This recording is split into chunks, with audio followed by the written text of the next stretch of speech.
Hello, this is Jeremy Dawson from the NAST offices in Kentucky. I would like to welcome everyone to today's webinar entitled Advancing Funding Capability in Your State Using Hands-on Banking.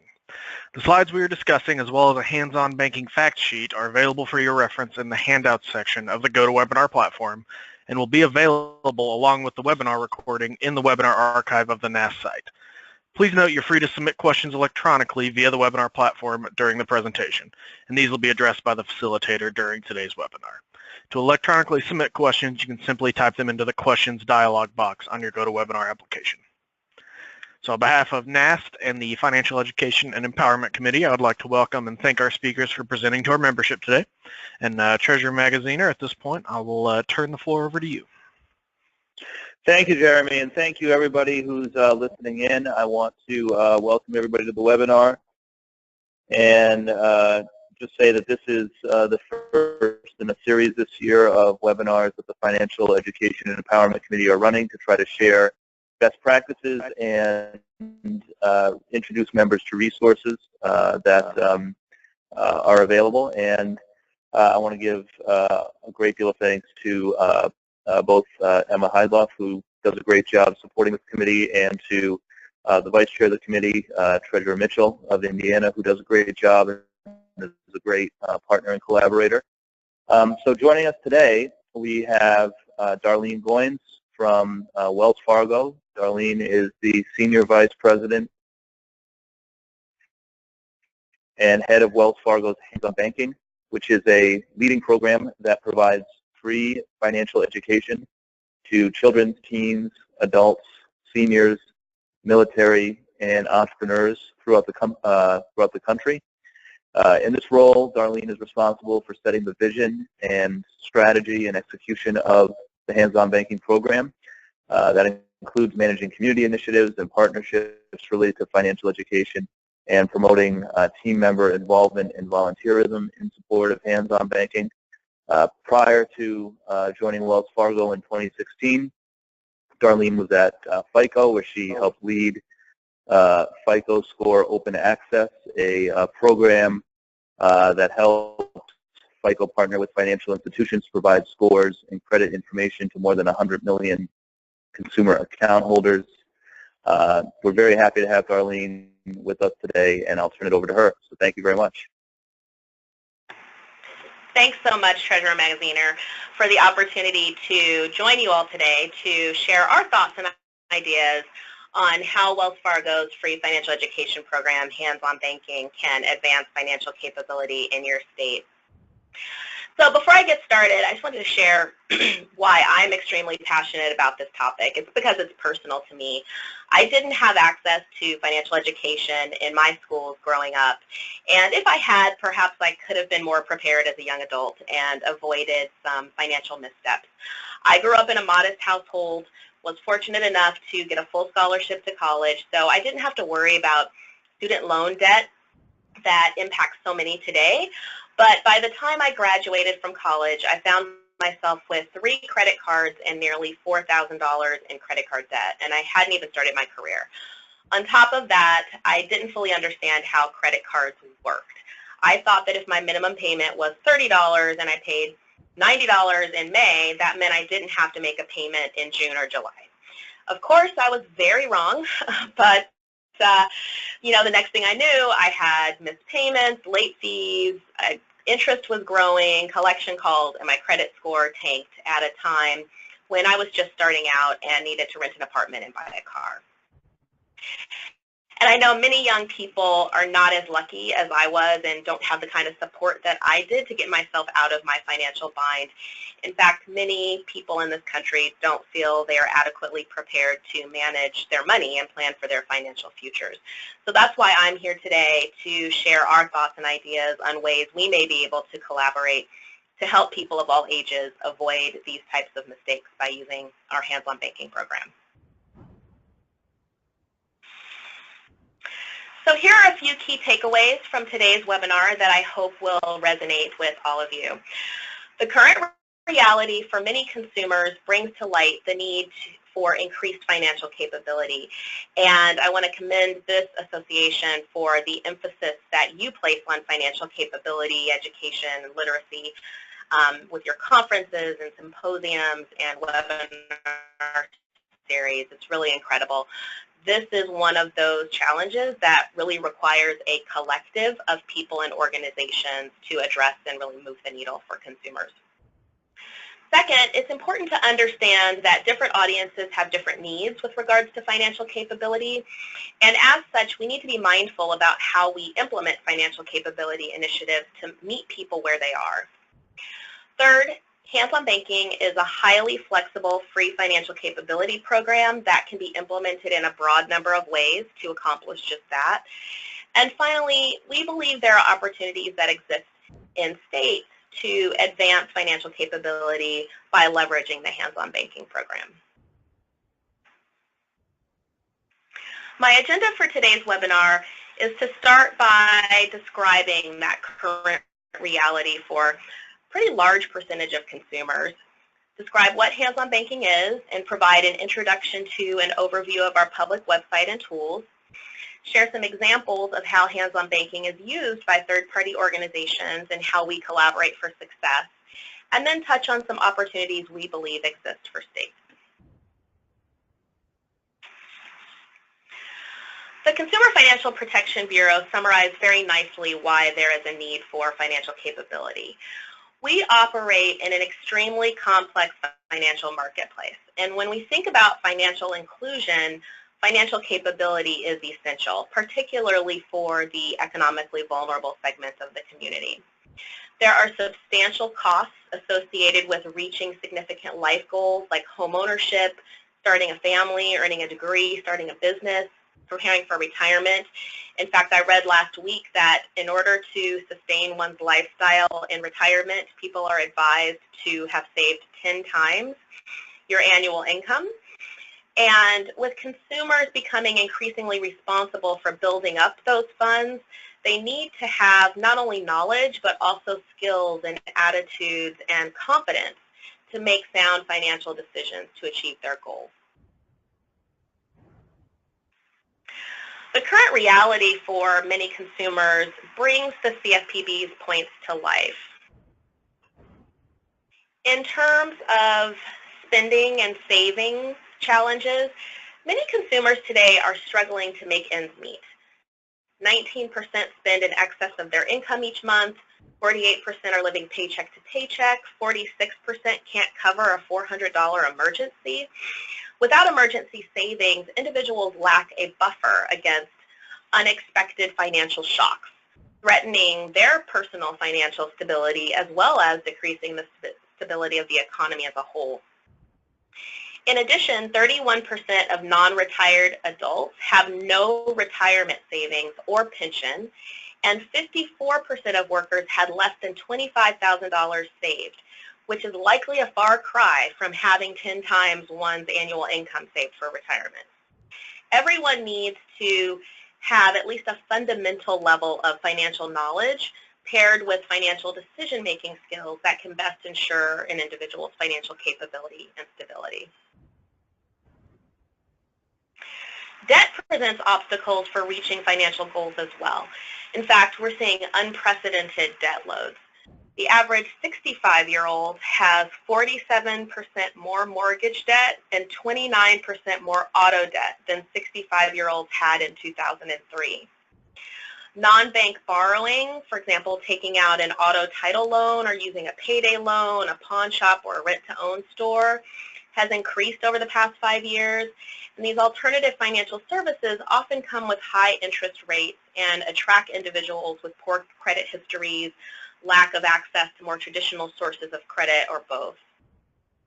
Those that do use traditional products, such as credit cards, often don't compare offers, and failing to perform that basic research when shopping for credit cards can result in higher interest rates and higher borrowing costs. And many consumers don't understand that by paying the minimum amount due each month on a credit card, they're increasing their overall borrowing costs and potentially negatively impacting their credit score. Overdue medical debt and the rising cost of medical care can further compound a household's ability to meet monthly financial obligations. And student loan debt among 65-year-olds is a growing category, and 84% of prospective borrowers are concerned about paying back student loans. So sound borrowing practices and management of financial products is really crucial to financial capability. And then finally, we're seeing increasing levels of financial exploitation, particularly with seniors. TrueLink's report indicates $36 billion in annual losses due to elder financial abuse. In addition, data breaches are happening far too often, with 165 million Social Security numbers exposed in breaches in 2015. The FTC saw over 3 million consumer complaints filed in 2015, with a high percentage related to fraud, identity theft, and apply for government assistance when they did not receive expected refunds. So knowing how to protect against fraud and theft and how to respond if you think you've been a victim is also an essential component of financial capability. Research has also shown that financial capability needs vary by audience. For children, their financial experiences include allowances, gifts, and chores, and financial capability concepts can often be used to conceptualize math lessons. What's important here is to help children shape behavior, mold responsible attitudes toward choices, develop critical thinking such that we see an eventual reduction in financial mistakes. We need to keep in mind, though, that many school teachers have less competence and confidence in this topic area. Young adults need support in using credit and managing debt, particularly given the importance one's credit rating has on future-oriented goals, such as home ownership. Research has shown young adults have a desire to save, but often they're not sure how to get started, given so many financial decisions they may be contemplating: jobs, marriage, family, investing, saving for retirement. And a recent study found that 41% are chronically stressed about money, so they are primed for financial capability programs. Economically vulnerable populations have a desire to increase economic security and quality of life, but tend to have highly volatile income and expenses, be underserved by safe, affordable, and convenient financial products, have a short or no credit history, have a low or no credit score. They may have a disability or responsibility to care for people with disabilities, and may lack access to health care and health insurance.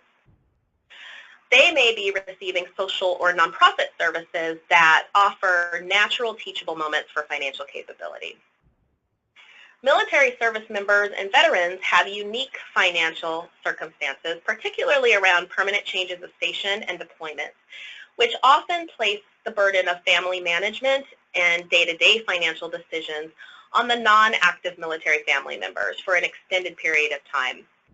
Research has shown a higher likelihood than adult civilians to engage in higher cost alternative financial services, to have undervalued or underwatered primary residences, and many will be facing a huge financial decision beginning in January 2018 as the new blended retirement system goes into effect. Working adults are facing an increased responsibility for financial security and financial well-being, with shifts from defined benefit to defined contribution retirement plans. Approximately 33% are still paying personal student loans while making college-related decisions for their children and are feeling the effects of the shrinking middle class. Planning for the future is a primary concern for this group. And investors often lack critical knowledge of ways to avoid investment fraud, with the largest gaps among women, African Americans, Hispanics, the oldest segment of the elderly population, and the poorly educated. Targeting is needed for young investors, lump sum payout recipients, investment trustees, the military, underserved populations, and the elderly. So here, goal-oriented programs that emphasize important investor education concepts and that are easily accessible and relevant to the target audience can be effective. So knowing what we know about the current reality for many consumers and the different needs of different audiences, What if children learned personal finance concepts in school from teachers who had gained the competence and confidence to teach the topic, and they could relate what they learned to their experiences with allowances and chores? What if summer youth workforce programs where teenagers may be getting their first paycheck included banking basics concepts so that they deposit their paycheck in a bank account instead of taking it to the local check cashing place? What if people with disabilities and their families really understood the tremendous opportunity afforded them through ABLE accounts? What if people receiving government assistance, such as SNAP, also learned about how to spend smart? What if college scholarship recipients learned budgeting skills that will help them manage their finances while in college? What if parents learned about compound interest and the importance of saving early for college through 529 accounts? What if first-time homebuyers receiving down payment assistance gained financial knowledge about home ownership? Because it's more than just buying the home, it's how do you stay in it and maintain it. And what if state employees enrolling in defined contribution plans, many of those investors that I talked about on the prior slide, learned investing basics as a part of enrollment and perhaps even receive an incentive in the process? Then could we build a better reality for consumers where they are saving more, can handle a $400 emergency, have higher credit scores, have budgets and spending plans, and use beneficial products? Where we see reduced debt, reduced student loan defaults and foreclosures, fewer people living paycheck to paycheck, fewer incidents of fraud because consumers know what to look for, and less use of costly alternative financial services. That would be an incredible reality, and we believe that hands-on banking can help. So what is hands-on banking? As a public service provided by Wells Fargo, Hands-on Banking is a free, non-commercial program available in both English and Spanish that teaches people in all stages of life about the basics of responsible money management, including how to create a budget, save and invest, borrow responsibly, buy a home, and establish a small business. The Hands-on Banking program and its Spanish counterpart, El Futuro en tus Manos, are available online at handsonbanking.org and elfuturoentusmanos.org, shown here on the slide. And they're hosted on a website that's separate from wellsfargo.com, so it's completely free from Wells Fargo product and service promotion. Hands-on Banking provides tools and educational resources to help people become smarter about money and achieve their financial goals. In fact, each year, more than 1.5 million people from around the world visit the Hands-on Banking site. And Hands-on Banking is just one example of Wells Fargo's longstanding commitment to promoting the economic health and well-being of the communities where our customers and team members live and do business. With Hands-on Banking being a free and non-commercial program with no Wells Fargo product placements, the program can be used in a variety of settings, including schools in all 50 states, with nonprofits and correctional facilities, women's shelters, and government agencies. We serve individuals currently as young as 4th grade up to mature adults. We'll soon have support for children as young as kindergarten age. We serve teachers and other educators with comprehensive instructor guides. Nonprofits leverage our content, government entities, workplaces, and Wells Fargo team members, both in terms of volunteer efforts in the community, as well as in developing their own financial capability. Here is a picture of the handsonbanking.org homepage. We have an article section towards the top for people who may have experienced a life event or have a specific question, such as, how do I make a mobile deposit? And we provide content that steps them through the process, including animation of how to take a proper picture of your check in order for the mobile deposit to be successful. The next section provides financial courses for kids, teens, young adults, seniors and their caregivers, service members and their families, and entrepreneurs. You can access any of the courses in the Classic Flash version or the mobile ADA version by clicking on the links for self-directed learning or for use in a classroom setting. Actually, a lot of nonprofits use our courses to hold seminars with the people that they serve. We suggest age ranges, but users can leverage the content that resonates with their audience. So, for example, one may choose to use the adult banking basics curriculum with high school students if preferred. Hands-on banking is really designed for maximum flexibility. The featured content section highlights new resources that are available on the site, such as our new educators page for teachers. And then this bottom section here helps community leaders get started and workplaces to offer hands-on banking as a resource or tool for their employees. In fact, research has shown that employees with good financial health improve their productivity, feel less stress, and miss less work.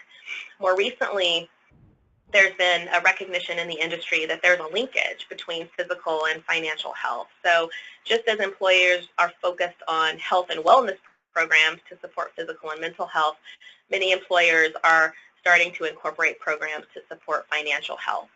And hands-on banking can play a role in any financial health program that's offered to employees.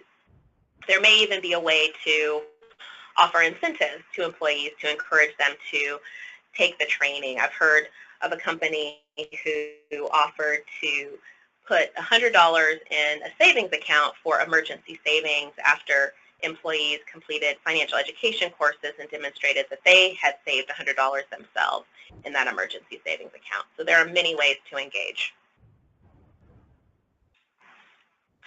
When you click on the language button that's up here at the top, you can see that the program moves right to Spanish. So all of the same resources are available in Spanish. Anytime, anywhere in the program, you can simply click on this button here and toggle between English and Spanish content.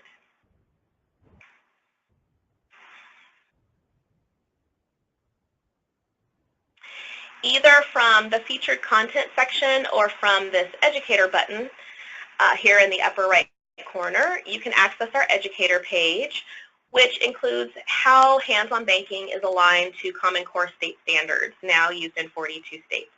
So educators are able to select which curriculum age level is of interest, and then they can see what sections of the course meet which standards. We indicate the number of standards met by a course topic by the number of Common Core logos, and then by mousing over the logo, as shown here, it'll display the specific standard that's met. And based on teacher feedback, we learned that the simplicity of this experience really makes it easier for teachers to leverage our program.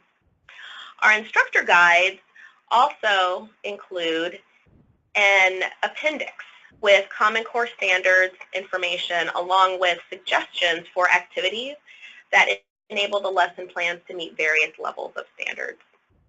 And in addition to Common Core, we are aligned to the financial literacy standards provided by both Jumpstart Coalition for Financial Literacy and the Council for Economic Education.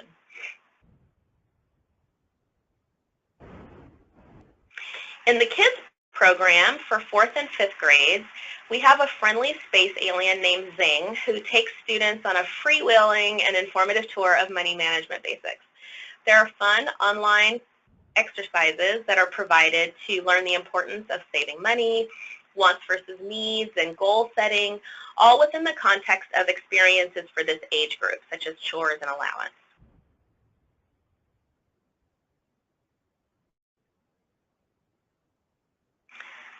The teen section for 6th to 8th graders is designed to feel like a video game journey. The animated narrators, Angie and Alex, are outgoing, money-savvy teenagers who help students begin to see themselves as consumers and financial decision makers. These lessons cover the importance of establishing a savings account, setting up a budget, and learning how to determine needs versus wants when it comes to spending money.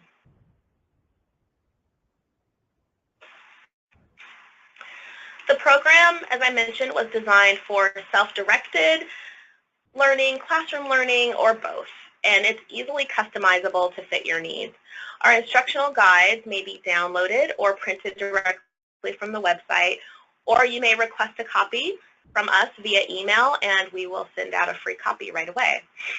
The nice thing is that the instructor guides correspond with the online program. So if you don't have online access, you can still use the program, or if you want to use the instructor guides along with the online program, you can mix and match. The instructor guides contain pre-scripted talking points, worksheets, handouts, and additional activities if an instructor wants to conduct a class. And what we find is that when instructors don't know what they want to cover with their audience, it's helpful to review the table of contents and determine what content or exercise really speaks to them. But I do want to point out that instructor guides don't necessarily have to be used in a classroom setting. They can be used with individuals for one-on-one coaching, and I'll share an example with a spending plan later on. And I do want to point out that since financial regulations do change pretty often, we want you to come back and make sure that you're getting the most updated content. So check back frequently, send us an email to get an updated copy so that you're not using outdated content. Our courses provide practical guidance. For example, in the adult mobile version that's shown here, each course is designed to be easy to navigate, intuitive, and is composed of several topics, such as basics of banking services, money management tools and tips, protecting yourself financially, using credit to your advantage, planning your future, and buying a home. You can review the course from start to finish or pick what's most relevant to your situation or audience. The spending plan is a great starting point for people wishing to make a small change to improve their financial health and well-being. And it can be used and monitored over time. So it often opens up discussions about many financial issues within one's family or in a counseling or coaching session. It's a great way also for kids to understand that money doesn't grow on trees and that there are a number of household expenses that come first. With these corresponding pages from the instructor guide, users can forecast their spending and then see how their actual expenses compare. Often there are surprises and people are able to find ways to boost savings for emergencies. For example, people looking for additional money to put into savings may find a way to reduce their cell phone line item by using comparison sites to shop for a better plan, negotiate for reduced upfront fees, use Wi-Fi whenever possible to reduce data overage, cut the insurance, and review the bills every month for hidden fees or increases. We have content to help parents think about how to afford the steep cost of higher education for their children, stressing the importance of saving early to benefit from compound interest, and how to compare college savings programs that may be available to them.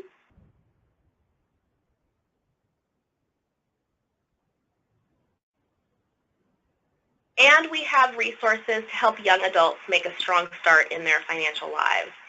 Here, Randy is employed, makes money to pay bills and make purchases. Some runs between paychecks, which doesn't feel good. She wants to make sure she has money for emergencies, but also wants to be able to vacation and retire someday. So in this case, the user is presented with 3 options and asked to choose the best one. The program will then provide feedback on scenarios to provide insight into the impact of various decisions and why certain actions may be better than others. Randy's best choice is to automatically deposit a percentage of her income, for example, 5 to 10%, into her savings account. And the thought here is that when you can't see it, you often won't miss it. According to the National Foundation for Credit Counseling's 2016 Financial Literacy Survey, 75% of U.S. adults say they could still benefit from some advice and answers to everyday financial questions from a professional. So we introduced a new article section in our recent web launch last month that addresses needs, goals, and life events, providing quick and easy access to information that people may need in a given moment as they navigate life's challenges and celebrations. And given the unique needs of military veterans and their families, we have specialized topics on deployment, permanent changes of station. We will be adding information on the blended retirement system later this year. And for entrepreneurs, we have courses on starting a business, managing a business, and growing a business. For example, the Managing a Business course includes lessons such as the skills and knowledge you need, planning, buying, producing, selling, tracking, managing. Keys to financial management, how to set up your profit and loss statement, and how the Small Business Administration can be of assistance. We also have a number of articles for entrepreneurs, such as how to use social media to drive your business.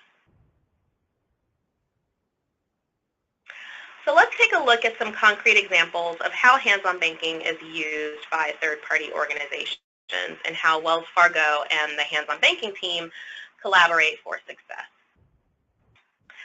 With the National Disability Institute, we developed a toolkit in 2016 and provided technical assistance to 17 American job centers to integrate hands-on banking's financial education into their workforce development services.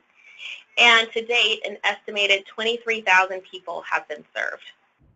This year, we're building on that work by expanding integration into additional American Job Center sites and providing support for one-on-one counseling sessions, work that we expect to be transferable to other community-based organizations.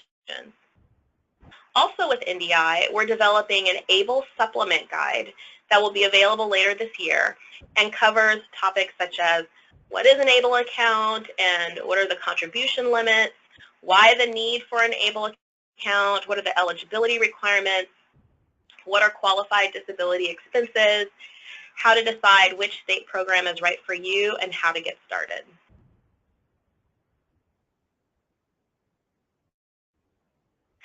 With the National Foundation for Credit Counseling, we are providing financial education and counseling to military service members, veterans, and their families. NFCC has developed a 4-step program. The first step is the My Money Checkup. It's an online self-assessment, and it's available in English and Spanish. It helps to increase a client's awareness of their own financial activities and overall financial health and provides ways to help. Customized one-on-one financial reviews take place with an NFCC certified credit counselor, and these sessions are intended to help clients establish goals and a personalized action plan. The Hands-on Banking for Military program is provided via workshops taught through NFCC member agencies as well as online at handsonbanking.org. And then e-coaching with automated email and text reminders helps clients stay on track. More than 65,000 people have been helped through this program since it launched in 2013. And a recent study conducted by researchers from The Ohio State University reveals that 67% of participants say the program helped them better manage their money, 68% say it helped them to set financial goals, 70% improved their overall financial confidence, and 73% are paying their debt more consistently. More importantly, over in the last 18 months, the average total debt of participants decreased by $17,000, and their credit scores improved from 586 to 601, which is over that 600 threshold that starts to open up access to more affordable credit.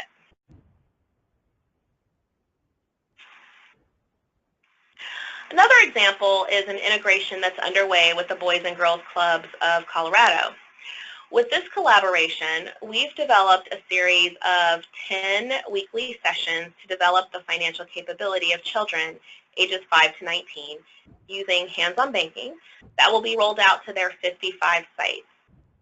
Through this opportunity, we developed new lesson plans that meet the site leaders where they are, which is different than teachers. And we developed a playbook that other Boys and Girls Clubs across the nation, as well as other youth-focused organizations, can use, making it easy for them to leverage hands-on banking to develop the financial capability of our youth.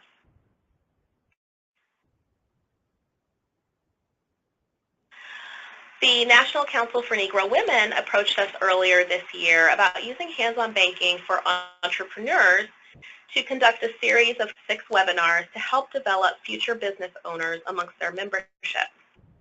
Through this collaboration, Hands-on Banking developed the webinars and then conducted train-the-trainer sessions with Wells Fargo team member volunteers to have them present the information on the webinars and help meet the needs of this nonprofit organization.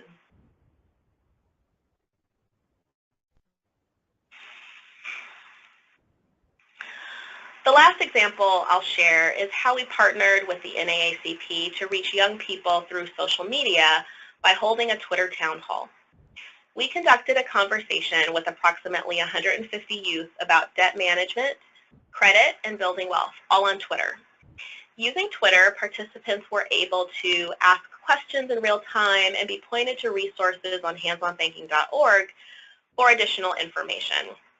It was such an active dialogue that at one point, hashtag hands-on-banking was trending at number 37 nationwide on Twitter.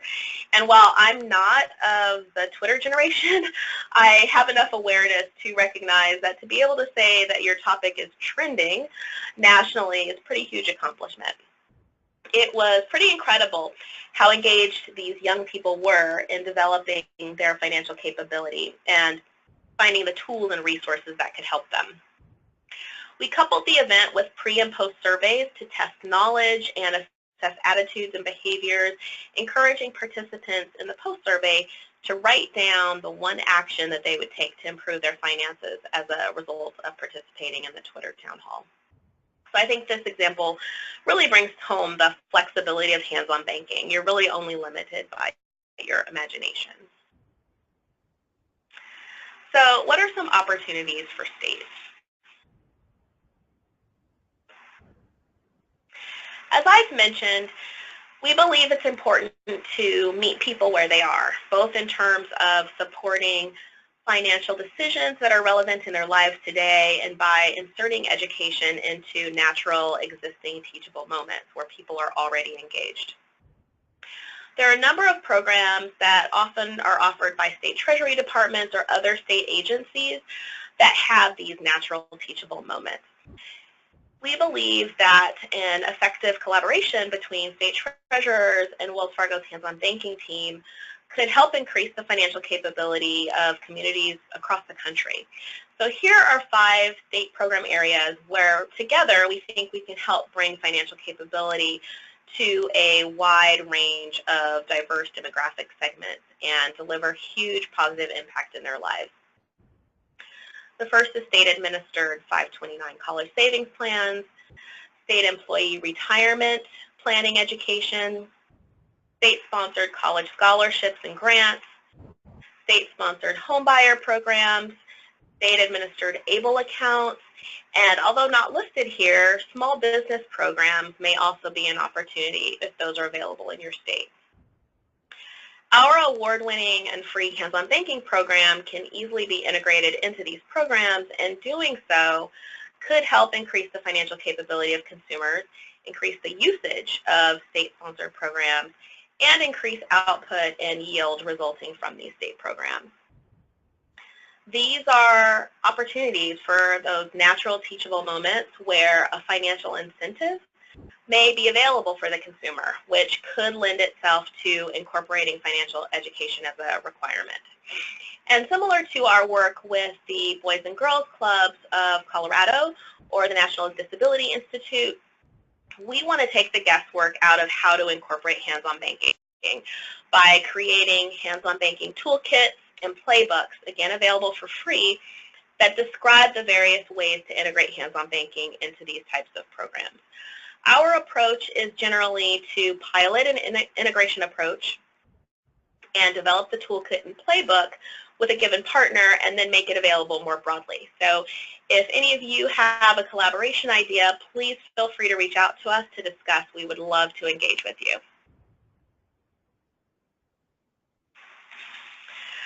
So I'd like to showcase how this model could play out by using a couple of examples. So first, let's look at a state-sponsored college scholarship and grant program. So we would use content from the young adults curriculum of the hands-on banking program. For example, our School and Money topic can help young people manage their personal finances responsibly and confidently and prepare for the expenses of college. All of these topics can be conducted as an instructor-led group workshop or can be individually taken in a self-paced learning mode online. Hands-on banking offers, again, highly interactive online exercises along with the corresponding hard copy versions, and so these exercises can serve as classroom handouts and or take-home assignments to reinforce key learning. With this flexibility, there are many ways that hands-on banking could be integrated into a state-sponsored scholarship program depending on available resources. So one play in this playbook could take a virtual approach to integrating hands-on banking. For example, a state could require completion of the hands-on banking School and Money module as a requirement or a qualification requirement for the college scholarships and grants. And so then you could direct applicants to handsonbanking.org to complete the module, pass the post-assessment, and then submit the post-assessment as a part of their application. Another play at the other end of the spectrum could take a more high-touch approach to integrating hands-on banking. For example, in addition to completing the online module, this high-touch approach could involve hosting in-person workshops for both the students and the parents. In that case, guest speakers such as celebrity sports athletes or other big personalities who have publicly advocated higher education or financial education or whose message would resonate with the targeted demographic group can serve as a big draw for the students. In addition, you could host evening seminars with parents and, whenever possible, accompanied by their children. You know, going through the ups and downs of college life is a family affair. So it's great to be able to have that multi-generational education. And at the evening seminars, you could screen the film First Generation, which is an award-winning documentary that follows 4 low-income students over a 3-year period as they strive to be the first in their families to attend college. It explores the problem of college access that's faced by first-generation and low-income students and how their success or failure impacts their families and communities. In thinking about incentives, the possibility of receiving a college scholarship or grant should be incentive enough to drive participation. But if you want to sweeten the pot a little, a few additional incentive ideas that we have could be a letter of recognition from the state treasurer, acknowledgement in a local newspaper or newsletter, a certificate or recognition pin upon successful completion of the hands-on banking requirements. We actually have built-in certificates within the online program, discounts or vouchers that might be valid at a university bookstore, or free items from retailers in the local community, such as a free pizza slice or movie passes or something like that.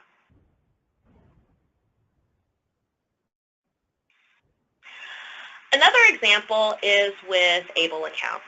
So in this case, we would use content from the soon-to-be-released ABLE Supplement Guide that I described earlier to demystify ABLE accounts for people with disabilities and their caregivers.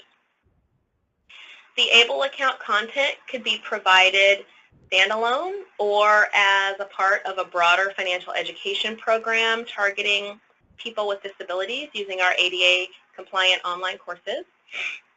You could do something as simple as linking to the guide on handsonbanking.org from your state program site. You could market the availability of the resources to financial educators and nonprofits in your state that are interacting with the disabled population. Or you could host webinars and seminar events to engage your constituents. Again, there's tremendous flexibility in how the program could be implemented. And again, incentives such as maybe a thank you letter from the state treasurer for investing in the beneficiary's future through opening an ABLE account is a nice touch. Or depending on resource availability, a matching gift when the account is opened may drive participation. So I hope these two examples help illustrate how your state can integrate Wells Fargo's free hands-on banking resources and materials into existing programs and really change your constituents' lives for the better. So to close, I'd like to revisit where I began. So I hope that you heard throughout this session how the current reality for many consumers highlights the need for increased financial capability and for programs that help develop that financial capability. And in addressing the need, we have to understand that different audiences have different needs with regards to financial capability. And as such, we need to be mindful about how we implement financial capability initiatives to meet people where they are within the context of their experiences. Hands-on banking is a highly flexible, free financial capability program that can be implemented in a broad number of ways, including through integration into existing programs that offer natural teachable moments. And finally, we believe there are opportunities to advance financial capability by leveraging the hands-on banking program in conjunction with programs that may be offered in your state. And we're here to help you get started. So our contact information is listed here. Again, our two websites, handsonbanking.org and elfuturoentusmanos.org, or you can email us at hobinfo@wellsfargo.com. And I will pause there. And Treasurer Magaziner, do we have any questions that may have come through? Well, thank you, Darlene. I think that was terrific, and I really appreciate you taking the time to make the presentation. So, Emma and Jeremy, correct me if I'm wrong, but I think folks who are on the call, if they have questions, they can do it by entering the question into the chat box on your screen. I can then read out any questions. And while we're waiting for those to come in, I also have a couple of other questions that can get the conversation started. So I don't see anybody at the moment. Just to kick things off, Darlene, you talked about how different audiences have different needs.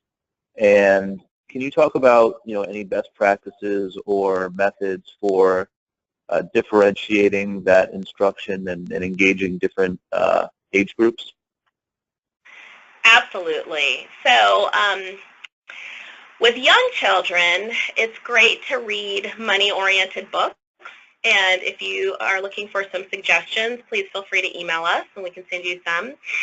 You can also practice counting coins or include in family budget and spending discussions and start to help them understand making financial trade-offs. Actually, I've got a personal story there. So my 10-year-old son takes Zyrtec liquid allergy medicine, and he prefers cherry over the bubblegum flavor. But cherry only comes in 4-ounce bottles, and bubblegum comes in 8-ounce bottles, which saves $3 for every 8 ounces. And so when he pushes me to buy the cherry, because that's his favorite, so want and not a need, I give him a choice. So he can either give me the difference, the $3 out of his spend jar, and then I'll buy 2 bottles of cherry, or he can settle with the 8-ounce bubblegum flavor. So starting to introduce those financial trade-off decisions with young children is very helpful. For middle school age children, again, include them in family discussions, planning a vacation or another family activity. Those are good topics. And open a bank account if you haven't already. And then high schoolers, working actually provides a great opportunity for money discussions, and research has shown that working up to 20 hours a week may positively impact academic performance. So that's probably surprising, but I think it's that, it helps with the practice of managing money. It reinforces choices, needs versus wants. Again, using savings and checking accounts, discussing ways to pay for college. For college age folks, focus on Managing money solo with savings and checking accounts, making transportation choices is a great way to start to think about more complex financial trade-offs, such as buying a used car versus new, leasing versus buying, having a car versus public transit, and then start to talk about investing for the future. For early career entry, it's about building emergency funds and taking advantage of 401k matches, employer matches at a minimum. Mid-career, I'd say increasing savings as much as possible. That automatic 1% increase that a lot of employers offer is great. And then nearing retirement, starting to balance or reallocate investments, thinking about paying off your mortgage, considering increased medical expenses that might come about in retirement. And then once you're in retirement, it's about figuring out how you can age in place, or do you need to look at other alternatives, and how do you manage withdrawals? Thank you. And so that's a very helpful primer on ways to message to different age groups. Can you talk a little bit about the challenges and the best approach for the unique problems that are faced by women and people of color? Sure. So for women, economic gender equality is still an issue with lower lifetime earnings typically for women compared to men. We do see a closing wealth gap, but when we look back to the Great Recession, women were actually the largest segment facing foreclosures in 2009. When we look at credit differences, women and men have comparable credit scores. However, women are more likely to receive a subprime loan, they're more likely to have more credit card debt, and they're more likely to pay late or not pay their balances in full. So, some of the areas of weakness with women are budgeting, saving, investing, credit, insurance, and taxes. So any programs that can really help develop financial capability in those areas would be beneficial. When it comes to people of color, challenges really include access to capital, the level of financial understanding, and self-efficacy. So when we look at Hispanics and African Americans, generally they lag in retirement savings, and there may have been a sense of financial insecurity during childhood that needs to be overcome. Divorce and single parenting tend to be the greatest wealth destroyers for people of color. So focusing on areas around savings and budgeting, spending plans are sort of critical areas to work with when we're talking about people of color.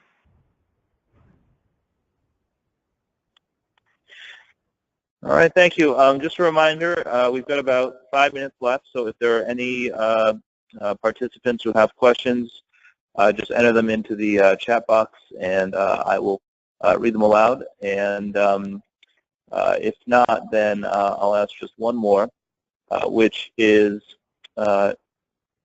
how can technology and different types of technology be used to promote more financial education opportunities across the board? Yeah, that's a great question. In fact, NEFI, the National Endowment for Financial Education, published a survey last year that found that 54% of U.S. adults have used technology to set or achieve a goal. Now, the majority of those, about 72%, use technology for a weight or fitness goal.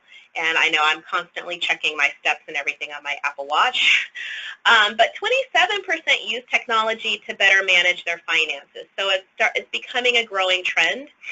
And of those that use technology, 77% had success, and 96% of those reaching their goals say that technology helped.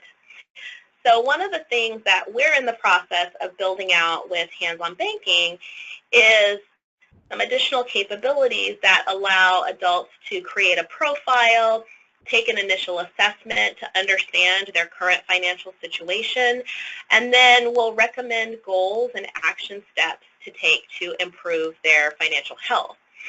And it will incorporate similar behavioral economics principles to the fitness type technology, such as nudges and reminders and alerts to increase the follow-through and engagement. And it'll also incorporate gamification. I mean, who doesn't like to earn badges and points? So look for that to be added to the Hands-on Banking program and website in the next year or so. And again, this will be available for free. Terrific. Okay, well, thank you very much, Darlene. That was great. Lot to unpack there. So I'm sure we'll be referring back to the recording in the coming months because there's a lot of good information and insights there. I want to once again thank everybody for calling in, for participating, and supporting the work of this committee. Thank you again to the staff, to Emma and Jeremy, and also to Treasurer Mitchell. And I think at this point we're coming up on time. So if there are any additional questions or anybody would like to get in touch with Darlene to learn more about hands-on banking, her contact information is on that last slide there in the webinar. And Emma, Jeremy, are there any other announcements that we should cover before we wrap up?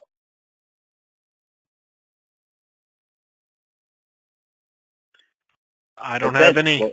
Just thank you all again. All right. Well, in that case, thank you very much again, everybody. Thank you, Darlene, and we will be doing this again in a couple months. I appreciate it. Thank you. Bye-bye.